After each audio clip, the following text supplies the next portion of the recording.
Teacher. എൻ്റെ channel ഇഷ്ടമായാൽ like ചെയ്യുക, ഷെയർ ചെയ്യുക, സബ്സ്ക്രൈബ് ചെയ്യുക. നിങ്ങളുടെ നിർദ്ദേശങ്ങൾ കമൻറ്റായി രേഖപ്പെടുത്തുക. ഇന്നത്തെ എൻ്റെ വീഡിയോയിൽ നമ്മൾ കെമിസ്ട്രി ക്ലാസ്സുകളാണ് നോക്കാൻ പോകുന്നത്. കഴിഞ്ഞ 3 വീഡിയോസിലായിട്ടാണ് നമ്മൾ കെമിസ്ട്രി ക്ലാസ് ഡിസ്കസ് ചെയ്തത്. അതിൽ വളരെ ഡീറ്റെയിൽ ആയിട്ട് തന്നെ നമ്മുടെ അനലിറ്റിക്കൽ കെമിസ്ട്രി നമ്മൾ ഡിസ്കസ് ചെയ്തു. ഇന്ന് നമ്മൾ തിയറി ഓഫ് ആസിഡ് ബേസ് ഇൻഡിക്കേറ്ററാണ് നോക്കാൻ പോകുന്നത്. കഴിഞ്ഞ ക്ലാസ്സിൽ ആസിഡ് ബേസിൻ്റെ തിയറിയൊക്കെ നമ്മൾ നോക്കി. 3 ടൈപ്പ് ടൈട്രേഷൻസ് ഒക്കെ കഴിഞ്ഞു. ഇനി ഇൻഡിക്കേറ്ററിൻ്റെ ആസിഡ് ബേസ് ഇൻഡിക്കേറ്ററിൻ്റെ തിയറിയാണ് നോക്കാൻ പോകുന്നത്. നമ്മുടെ ഈ acid base indicator theory discovered ചെയ്തത് ഓസ്വാൾഡ് എന്ന് പറയുന്നൊരു സയൻറ്റിസ്റ്റാണ്. ഓസ്വാൾഡാണ് നമ്മുടെ ആസിഡ് ബേസ് തിയറി ഡിസ്കവർ ചെയ്തത്. ഈ തിയറി പറയുന്നത് ഒരു ചേഞ്ച് ഇൻ പി എച്ചിന് അടിസ്ഥാനമായി ഉണ്ടാകുന്ന ഒരു ചേഞ്ച് ഇൻ കളറാണ്. അതായത് നമ്മുടെ പി എച്ചിലൊരു വ്യത്യാസം ഉണ്ടാകുമ്പോൾ അവിടെ ഒരു കളർ ചേഞ്ച് ഒക്കർ ചെയ്യും. അതാണ് നമ്മുടെ ആസിഡ് ബേസ് തിയറിക്കകത്ത് പറയുന്നത്. അതായത് ഒരു ചേഞ്ച് ഇൻ കളറ് ഒരു ചേഞ്ച് ഇൻ പി എച്ച് മൂലമായിരിക്കും ഉണ്ടാകുന്നത്. ഇതാണ് നമ്മുടെ ഓസ്വാൾഡ് ഈ തിയറിക്കകത്ത് പറയുന്നത്.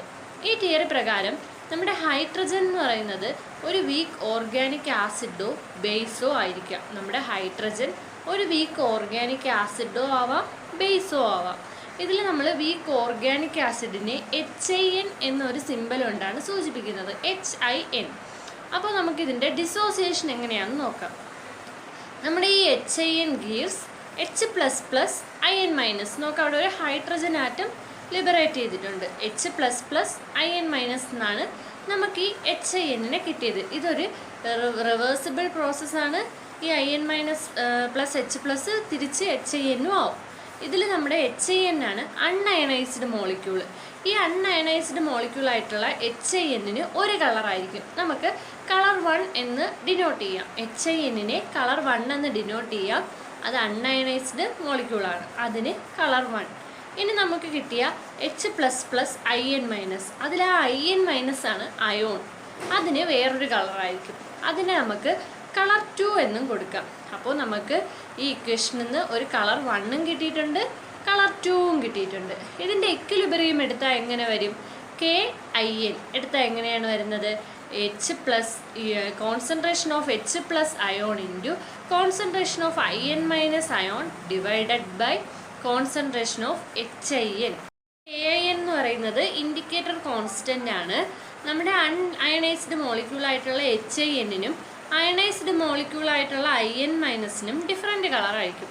അപ്പോൾ നമ്മുടെ ഇൻഡിക്കേറ്ററിൻ്റെ കളറിനെ ഡിറ്റർമിൻ ചെയ്യുന്നത് നമ്മുടെ ഹൈഡ്രജൻ്റെ കോൺസെൻട്രേഷൻ ആയിരിക്കും. കോൺസെൻട്രേഷൻ ഓഫ് H+ അയോൺ ആണ് നമ്മുടെ ഇൻഡിക്കേറ്ററിൻ്റെ കളർ ഡിറ്റർമിൻ ചെയ്യുന്നത്.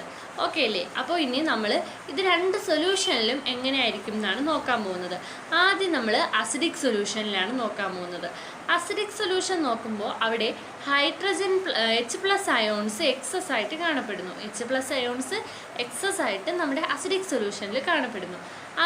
അതിൻ്റെ എഫക്റ്റായിട്ട് നമ്മുടെ IN കോൺസെൻട്രേഷനും HIN-ൻ്റെ കോൺസെൻട്രേഷനും, അതായത് concentration of IN- is to concentration of HIN എന്ന് പറയുന്നത് ലോ ആയിരിക്കും. വളരെ തീരെ ചെറുതായിരിക്കും ഇവയുടെ കോൺസെൻട്രേഷൻ. ഇതിൻ്റെ ഫലമായിട്ട് നമ്മുടെ ഇക്വിലിബ്രിയം ലെഫ്റ്റിലോട്ട് ഷിഫ്റ്റ് ചെയ്യും. Equilibrium shift to left. Equilibrium ലെഫ്റ്റിലേക്കായിരിക്കും ഷിഫ്റ്റ് ചെയ്യുന്നത്. എങ്ങനെയാണ്? നമ്മുടെ IN-ൻ്റെ കോൺസെൻട്രേഷൻ ഈസ് ടു HIN-ൻ്റെ കോൺസെൻട്രേഷൻ ലെസ് എന്ന് പറഞ്ഞാൽ അതിൻ്റെ മീനിങ് നമ്മുടെ ഇക്വിലിബ്രിയം ലെഫ്റ്റിലേക്ക് ഷിഫ്റ്റ് ചെയ്യുന്നു എന്നുള്ളതാണ്. അപ്പോൾ ലെഫ്റ്റിലോട്ട് ഷിഫ്റ്റ് ചെയ്താൽ നമ്മുടെ ഇൻഡിക്കേറ്റർ ഏത് കളർ കാണിക്കും?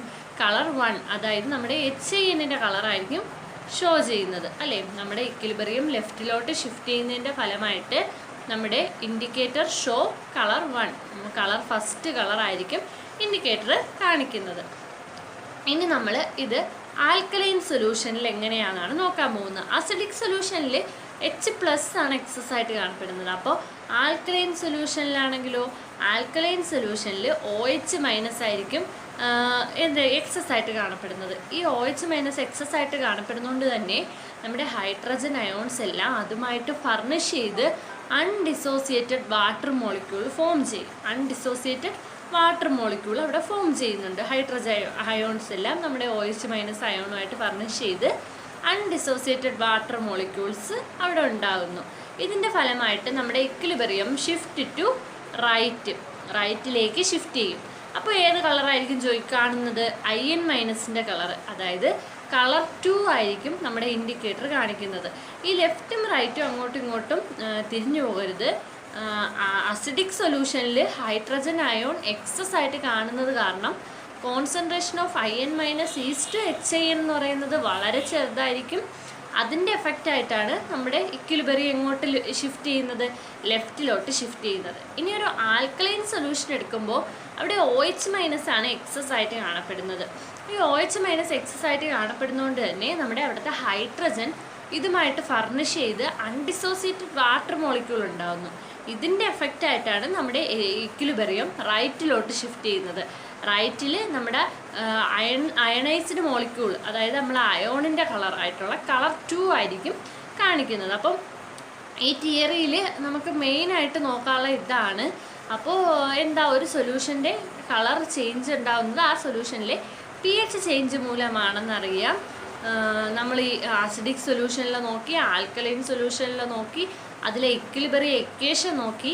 ഇതാണ് നമ്മുടെ ഓസ്വാൾഡിൻ്റെ ആസിഡ് ബേസ് ഇൻഡിക്കേറ്റർ തിയറിക്കകത്ത് പറയുന്നത്. ഇനി നെക്സ്റ്റ് നമുക്ക് ഓരോ ഇൻഡിക്കേറ്ററിൻ്റെയും ആക്ഷൻസ് ആണ് പഠിക്കാനുള്ളത്.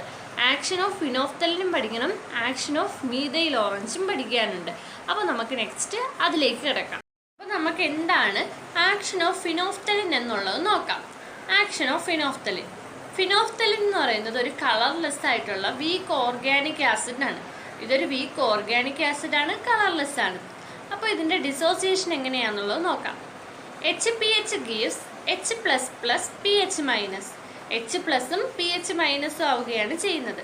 ഇതിൽ HPH എന്ന് പറയുന്നത് കളർലെസ്സും ആണ്, pH- എന്ന് പറയുന്നത് പിങ്ക് ഇൻ കളറുമാണ്. ഇത് എടുത്തെഴുതണം കേട്ടോ. HPH is colourless and pH- is pink in colour. നമ്മുടെ ഈ ഇൻഡിക്കേറ്റർ ആദ്യം ഒരു റിവേഴ്സിബിൾ ടാറ്റോമറിക് ചേഞ്ച് കാണിക്കുന്നു. റിവേഴ്സിബിൾ ടാറ്റോമറിക് ചേഞ്ച് എന്താണെന്ന് താഴോട്ട് വരുമ്പോൾ നോക്കാം. നമ്മുടെ ഇൻഡിക്കേറ്റർ ഒരു റിവേഴ്സിബിൾ ടാറ്റോമറിക് ചേഞ്ച് കാണിച്ചതിന് ശേഷം ഒരു ഡിഫറെൻ്റ് കളറായിട്ട് മാറുന്നു.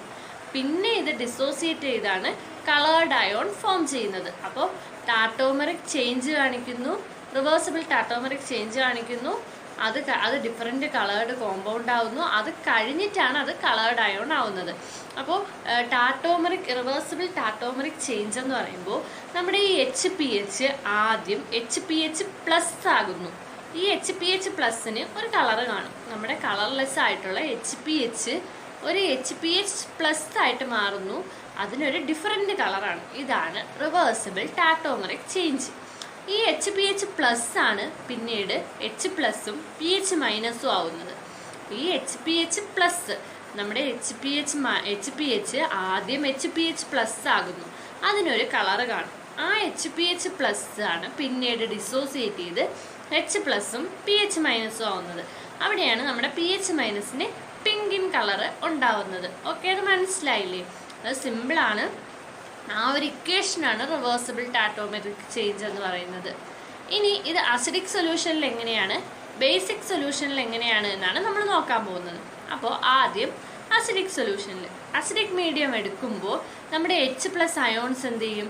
ഈ ഫിനോഫ്തലിനെ സപ്രസ് ചെയ്തിട്ട് ഇക്വിലിബ്രിയം ഷിഫ്റ്റ് ടു ലെഫ്റ്റിലേക്ക് ലെഫ്റ്റ് ചെയ്യും. നമ്മുടെ ഫിനോഫ്തലിൻ്റെ ഡിസോസിയേഷൻ നമ്മുടെ H+ അയോൺ സപ്രസ് ചെയ്തിട്ട് ഇക്വിലിബ്രിയം ഷിഫ്റ്റ് ടു ലെഫ്റ്റിലേക്ക് ഷിഫ്റ്റ് ചെയ്യും. ഇതിൻ്റെ ഫലമായിട്ട് നമുക്കവിടെ കളർലെസ് ആയിരിക്കും. അസിഡിക് മീഡിയത്തിൽ ഫിനോഫ്തലിൻ കളർലെസ് ആയിരിക്കും. ഇനി അപ്പോൾ ആൽക്കലൈൻ മീഡിയത്തിൽ എങ്ങനെയാണെന്ന് നോക്കാം. നമ്മുടെ ആൽക്കലൈൻ മീഡിയത്തിൽ OH- അവിടെയുള്ള H+ഉമായിട്ട് ഫർണിഷ് ചെയ്ത് അൺഡിസോസിയേറ്റഡ് വാട്ടർ മോളിക്യൂൾസ് ഫോം ചെയ്യുന്നു. OH- അയോൺസ് അവിടെയുള്ള H+ ആയിട്ട് കൂടിച്ചേർന്ന് അൺഡിസോസിയേറ്റഡ് വാട്ടർ മോളിക്യൂൾ ഫോം ചെയ്യുന്നു. ഇതിൻ്റെ ഫലമായിട്ട് equilibrium shift towards right. Equilibrium റൈറ്റിലോട്ട് പോകുന്നു.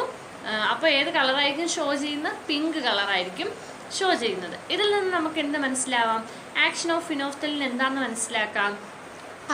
Phenolphthalein is colourless in acidic medium and pink in alkaline medium. Acidic മീഡിയത്തിൽ ഫിനോഫ്തലിൻ കളർലെസ് ആണ്, ആൽക്കലൈൻ മീഡിയത്തിൽ അത് പിങ്ക് ഇൻ കളറാണ് എന്ന് നമുക്ക് മനസ്സിലാക്കാം. ഇതാണ് നമ്മുടെ ആക്ഷൻ ഓഫ് ഫിനോഫ്തലിൻ എന്ന് പറയുന്നത്. അപ്പോൾ ഇനി നമുക്ക് next action of methyl orange എങ്ങനെയാണെന്ന് നോക്കാം. നമ്മുടെ മീഥൈൽ ഓറഞ്ച് എന്ന് പറയുന്നത് ഒരു വീക്ക് ഓർഗാനിക് ബേസ് ആണ്. ഫിനോഫ്തലിൻ വീക്ക് ഓർഗാനിക് ആസിഡ് ആണ്. നമ്മുടെ മീഥൈൽ ഓറഞ്ച് എന്ന് പറയുന്നത് ഒരു വീക്ക് ഓർഗാനിക് ബേസ് ആണ്. ഓക്കെ അല്ലേ? അപ്പോൾ ഇതിനെ എങ്ങനെയാണ് റെപ്രസെൻ്റ് ചെയ്യുന്നത്? MEOH എന്നാണ് റെപ്രസെൻ്റ് ചെയ്യുന്നത്. ഇതിൻ്റെ ഡിസോസിയേഷൻ നോക്കാം. MEOH gives Me++OH-. Me+ഉം OH- ഉണ്ടാകുന്നു. ഇവിടെ MEOHന് യെല്ലോ കളറാണ്. MEOH യെല്ലോ കളറാണ്. Me+ എന്ന് പറയുന്നത് റെഡ് കളറും ആയിരിക്കും. MEOH yellow കളറുമാണ്. Me+ എന്ന് പറയുന്നത് റെഡ് കളറുമാണ്. അപ്പോൾ ഇനി ഇത് അസിഡിക് മീഡിയത്തിൽ എങ്ങനെയാണ്, ബേസിക് മീഡിയത്തിൽ എങ്ങനെയാണ് എന്നുള്ളത് നമുക്ക് നോക്കാം. അപ്പോൾ നമ്മൾ ആദ്യം ഇതൊരു വീക്ക് ബേസ് അല്ലേ, അപ്പോൾ ഇത് ആൽക്കലൈൻ മീഡിയത്തിൽ എങ്ങനെയാണെന്നാണ് നമ്മൾ നോക്കാൻ പോകുന്നത്. ആൽക്കലൈൻ മീഡിയത്തിൽ നമ്മൾ OH- അയോൺസ് ഈ MEOHനെ സപ്രസ് ചെയ്യും. നേരത്തെ ആസിഡിക് സൊല്യൂഷനിൽ ഫിനോഫ്തലിലെ ഹൈഡ്രജൻ സപ്രസ് ചെയ്ത പോലെ ഇവിടെ ആൽക്കലൈൻ സൊല്യൂഷനിലാണ് OH- അയോൺസ് നമ്മുടെ മീഥൈൽ ഓറഞ്ചിൻ്റെ ഡിസോസിയേഷനെ സപ്രസ് ചെയ്യും. ഇതിൻ്റെ ഫലമായിട്ട് നമ്മുടെ ഇക്വിലിബ്രിയം ഷിഫ്റ്റ് ടുവേർഡ്സ് ലെഫ്റ്റിലേക്ക് ഷിഫ്റ്റ് ചെയ്യും. അപ്പോൾ ഏത് കളറായിരിക്കും കാണിക്കുന്നത്? MEOHൻ്റെ കളർ, യെല്ലോ കളറ് കാണിക്കും. ഇനി അസിഡിക് മീഡിയം എടുക്കുകയാണെങ്കിൽ നമ്മുടെ ഹൈഡ്രജൻ അയോൺസ് OH- അയോൺസുമായിട്ട് ഫർണിഷ് ചെയ്ത് എന്ത് ചെയ്യും? അൺഡിസോസിയേറ്റഡ് വാട്ടർ മോളിക്യൂൾ ഉണ്ടാവും. ഇതിൻ്റെ ഫലമായിട്ട് ഇക്വിലിബ്രിയം ഷിഫ്റ്റ് ടുവേർഡ്സ് റൈറ്റിലേക്ക് ഷിഫ്റ്റ് ചെയ്യും. ഇവിടെ മോർ Me2+ ഉള്ളത് കാരണം റെഡ് കളറായിരിക്കും കാണിക്കുന്നത്. അപ്പോൾ എന്ത് മനസ്സിലാക്കാം? Methyl orange is yellow in alkaline medium and red in acid medium എന്ന് നമുക്ക് മനസ്സിലാവും. അപ്പോൾ അവിടെ നേരത്തെ എങ്ങനെയായിരുന്നോ അതിൻ്റെ നേരെ ഓപ്പോസിറ്റാണ് ഇവിടെ. അതിന് കാരണം എന്താ? ഫിനോഫ്തലിൻ എന്ന് പറയുന്നത് ഒരു വീക്ക് ഓർഗാനിക് ആസിഡ് ആണെങ്കിൽ മീഥൈൽ ഓറഞ്ച് ഒരു വീക്ക് ഓർഗാനിക് ബേസ് ആണ്. എപ്പോഴും ഇക്വിലിബ്രിയം ഷിഫ്റ്റ് ടുവേർഡ്സ് ലെഫ്റ്റ് ആണെങ്കിൽ എന്തായിരിക്കും? നമ്മുടെ ഇൻഡിക്കേറ്ററിൻ്റെ കളറും ഷിഫ്റ്റ് ടുവേർഡ്സ് റൈറ്റ് ആണെങ്കിൽ നമ്മുടെ അയോണിൻ്റെ കളറും ആയിരിക്കും കാണിക്കുന്നത്. ഇത്രയും എല്ലാവർക്കും മനസ്സിലായാലും ഇതിന്ന് വരുന്ന 2 ക്വസ്റ്റ്യൻസ് ആണ് നമ്മൾ ഡിസ്കസ് ചെയ്യുന്നത്. അതായത് നമ്മൾ ഫിനോഫ്തലിനും മീഥൈൽ ഓറഞ്ചുമായിട്ട് റിലേറ്റ് ചെയ്ത് ചോദിക്കാൻ ചാൻസ് ഉള്ള 2 ക്വസ്റ്റ്യൻ. അപ്പോൾ അവ ഏതൊക്കെയാണെന്ന് നോക്കാം. ഇതിൽ ചോദിക്കാൻ ചാൻസ് ഉള്ള ഒന്നാമത്തെ ക്വസ്റ്റ്യൻ എന്ന് പറയുന്നത് phenolphthalein is not a suitable indicator in weak base against a strong acid. Titration of weak base against a strong ആസിഡിൽ ഫിനോഫ്തലിൻ ഒരു സ്യൂട്ടബിൾ ഇൻഡിക്കേറ്റർ അല്ല. അതിൻ്റെ കാരണം എന്ത് എന്നൊരു ക്വസ്റ്റ്യൻ വരാം. അതിൻ്റെ കാരണം എന്താണെന്ന് വെച്ചാൽ നമ്മൾ നേരത്തെ പറഞ്ഞു OH- അയോൺസ് H+ഉമായിട്ട് ഫർണിഷ് ചെയ്ത് അൺഡിസോസിയേറ്റഡ് വാട്ടർ മോളിക്യൂൾ ഉണ്ടാവും. അപ്പോൾ ഫൈനൽ കണ്ടീഷൻ എത്തുമ്പോൾ നമുക്കവിടെ few amount of OH- ions മാത്രമേ കാണപ്പെടുകയുള്ളൂ. അതുകൊണ്ട് തന്നെ ഇക്വിലിബ്രിയം റൈറ്റിലേക്ക് ഷിഫ്റ്റ് ചെയ്യും. എന്നാൽ പിങ്ക് കളറ് അവിടെ കാണിക്കത്തില്ല. അതുകൊണ്ടാണ് നമ്മുടെ ഈ OH- അയോൺസിൻ്റെ കേസിൽ, അതായത് weak base against a strong ആസിഡിൻ്റെ ടൈട്രേഷനിൽ ഫിനോഫ്തലിൻ യൂസ് ചെയ്യാൻ പറ്റാത്തത്. ഇനി അടുത്ത ക്വസ്റ്റ്യൻ എന്ന് പറയുന്നത് methyl orange weak acid against strong ബേസിൽ യൂസ് ചെയ്യത്തില്ല. എന്തുകൊണ്ട്? മറ്റേത് വീക്ക് ബേസ് എഗെയിൻസ്റ്റ് സ്ട്രോങ് ആസിഡിലാണ് ഫിനോഫ്തലിൻ യൂസ് ചെയ്യാൻ പറ്റാത്തത്. Methyl orange weak acid against strong ബേസിൽ യൂസ് ചെയ്യത്തില്ല. എന്തുകൊണ്ട് എന്നൊരു ക്വസ്റ്റ്യൻ വരും. അതിൻ്റെ റീസൺ എന്ന് പറയുന്നത് നമ്മുടെ H+ അയോൺസ് വളരെ കുറച്ച് മാത്രമേ അവിടെ കാണപ്പെടുകയുള്ളൂ. അതിൻ്റെ ഫലമായിട്ട് തന്നെ ഇക്വിലിബ്രിയം റൈറ്റിലേക്ക് ഷിഫ്റ്റ് ചെയ്യും. അപ്പോൾ Me+ൻ്റെ റെഡ് കളറാണ് കാണേണ്ടത്. ഈ റെഡ് കളർ കാണിക്കണമെങ്കിൽ നമ്മൾ more amount of acid add ചെയ്യേണ്ടി വരും. നമ്മളെ വീക്ക് ആസിഡ് കുറേ എമൗണ്ട് കൂടി ആഡ് ചെയ്താൽ മാത്രമേ ഈ റെഡിൻ കളർ ലഭിക്കുകയുള്ളൂ. അതുകൊണ്ടാണ് week acid against a strong Basil methyl orange ഒരു ഇൻഡിക്കേറ്ററായിട്ട് യൂസ് ചെയ്യാത്തത്. ഈ 2 ക്വസ്റ്റ്യൻ ഒന്ന് നോക്കി വെച്ചേക്കുക. അതൊരു ഇത്തിരി ഇമ്പോർട്ടൻ്റ് ആയിട്ടുള്ളൊരു ക്വസ്റ്റ്യനാണ്. ചിലപ്പോൾ ചോദിക്കാൻ ചാൻസ് ഉണ്ട്. 2 മാർക്കിനോ അങ്ങനെ ചോദിച്ചാൽ നമുക്ക് എഴുതാൻ സാധിക്കും. നെക്സ്റ്റ് നമ്മൾ നോക്കാൻ പോകുന്നത് തിയറി ഓഫ് റിഡോക്സ് ടൈട്രേഷനെ പറ്റിയാണ്. റിഡോക്സ് ടൈട്രേഷൻ്റെ തിയറിയാണ് നമ്മൾ നോക്കാൻ പോകുന്നത്. ഈ ചാപ്റ്റർ ഫുള്ള് ടൈട്രേഷൻസ് തന്നെയാണ് നമുക്ക് നോക്കാനുള്ളത്. അപ്പോൾ ഒരു മടുപ്പ് തോന്നിയിട്ട് കാര്യമില്ല. നമ്മൾ ഓരോ ടൈട്രേഷനും നന്നായിട്ട് നോക്കിയാൽ മാത്രമേ നമുക്ക് മാർക്ക് സ്കോർ ചെയ്യാൻ സാധിക്കത്തുള്ളൂ. ഇല്ലെങ്കിൽ നമുക്ക് ഫുള്ളായിട്ട് തിരിഞ്ഞു പോകാൻ ചാൻസ് ഉള്ളൊരു ചാപ്റ്റർ കൂടിയാണ്. അപ്പോൾ തിയറി ഓഫ് റിഡോക്സ് ടൈട്രേഷൻ നമുക്ക് നോക്കാം. അതിനു മുമ്പ് ഇതിൽ കുറച്ച് കാര്യംസ് നമ്മൾ പഠിക്കാനുണ്ട്. ഓക്സിഡേഷൻ എന്താ, റിഡക്ഷൻ എന്താ, ഓക്സിഡൈസിങ് ഏജൻറ്റ് എന്താ, റെഡ്യൂസിങ് ഏജൻറ്റ് എന്താ എന്നുള്ളത് നമുക്ക് നോക്കാം. അപ്പോൾ ഓക്സിഡേഷൻ എന്ന് പറഞ്ഞാൽ എന്താ, ഒന്നോ അതിൽ കൂടുതലോ ഇലക്ട്രോൺസിനെ ലോസ്റ്റ് ചെയ്യിക്കാനുള്ള ഒരു കഴിവാണ് ഓക്സിഡൈസേഷൻ എന്ന് പറയുന്നത്. 1 or more ഇലക്ട്രോൺസ് ലോസ്റ്റ് ചെയ്യിക്കും, അതാണ് ഓക്സിഡേഷൻ എന്ന് പറയുന്നത്. ഇനി റിഡക്ഷൻ എന്ന് പറഞ്ഞാലോ 1 or more ഇലക്ട്രോൺ ഗെയിൻ ചെയ്യാനുള്ള ആ കപ്പാസിറ്റീനെയാണ് റിഡക്ഷൻ എന്ന് പറയുന്നത്. ഒന്നോ അതിൽ കൂടുതലോ ഇലക്ട്രോണിനെ ഗെയിൻ ചെയ്യാൻ പറ്റുമെങ്കിൽ അതാണ് റിഡക്ഷൻ. ഇനി അടുത്തത് ഓക്സിഡൈസിങ് ഏജൻറ്റ് എന്താണെന്ന് വെച്ചാൽ ഒന്നോ അതിൽ കൂടുതലോ ഇലക്ട്രോണിനെ സ്വീകരിക്കാനുള്ളൊരു കഴിവ്, അക്സെപ്റ്റ് ചെയ്യാനുള്ളൊരു കഴിവാണ് ഓക്സിഡൈസിങ് ഏജൻറ്റ് എന്ന് പറയുന്നത്. റെഡ്യൂസിങ് ഏജൻറ്റ് എന്ന് പറയുമ്പോഴോ ഒന്നോ അതിൽ കൂടുതലോ ഇലക്ട്രോൺസിനെ വിട്ടുകൊടുക്കാൻ ഉള്ളൊരു കഴിവിനെയാണ് റെഡ്യൂസിങ് ഏജൻറ്റ് എന്ന് പറയുന്നത്. അപ്പോൾ ഈ 4 ടേം അറിഞ്ഞിരിക്കണം. അപ്പോൾ എന്താ ടൈട്രേഷൻ, റിഡോക്സ് ടൈട്രേഷൻ എന്ന് പറയുന്നത്? അതായത് നമ്മുടെ ഓക്സിഡേഷൻ റിഡക്ഷൻ ടൈട്രേഷനെയാണ് റിഡോക്സ് ടൈട്രേഷൻ എന്ന് പറയുന്നത്. അതായത് നമ്മുടെ ഓക്സിഡൈസിങ് ഏജൻറ്റിനെ റെഡ്യൂസിങ് ഏജൻറ്റിന് എഗെയിൻസ്റ്റ് ആയിട്ട് ടൈട്രേറ്റ് ചെയ്യുമെങ്കിൽ അതാണ് റിഡക്ഷൻ ടൈട്രേഷൻ എന്ന് പറയുന്നത്. റിഡോക്സ് ടൈട്രേഷൻ എന്ന് പറയുമ്പോൾ നമ്മുടെ oxidising agent against reducing agent ഇവയെ തമ്മിൽ ടൈട്രേറ്റ് ചെയ്യുകയാണെങ്കിൽ അതാണ് റിഡോക്സ് ടൈട്രേഷൻ എന്ന് പറയുന്നത്. ഈ റിഡോക്സ് ടൈട്രേഷനിൽ ഓക്സിഡൈസിങ് ഏജൻറ്റിൽ നിന്ന് റെഡ്യൂസിങ് ഏജൻറ്റിലോട്ടുള്ള ഇലക്ട്രോൺ ട്രാൻസ്ഫർ ആണ് നടക്കുന്നത്. Electron transfer from oxidising agent to reducing agent, അങ്ങോട്ട് നടക്കുന്ന ഇലക്ട്രോണിൻ്റെ ട്രാൻസ്ഫർ ആണ് നമ്മുടെ ഈ റിഡോക്സ് ടൈട്രേഷനിൽ ഉള്ളത്. ഇനി നമുക്ക് പൊട്ടാസ്യം പെർമാംഗനേറ്റ്, പൊട്ടാസ്യം ഡൈക്രോമേറ്റ് ഇതൊക്കെയാണ് നമ്മുടെ ഓക്സിഡൈസിങ് ഏജൻറ്റ്സിന് എക്സാമ്പിൾ. ഇനി അപ്പോൾ ഇതിനോ റെഡ്യൂസിങ് ഏജൻറ്റിനോ മോർ സാൾട്ട് പോലുള്ളവയൊക്കെയാണ് നമ്മുടെ റെഡ്യൂസിങ് ഏജൻറ്റിന് എക്സാമ്പിൾ. നമ്മൾ ഇന്ന് ഇത്രേ പഠിക്കുന്നുള്ളൂ.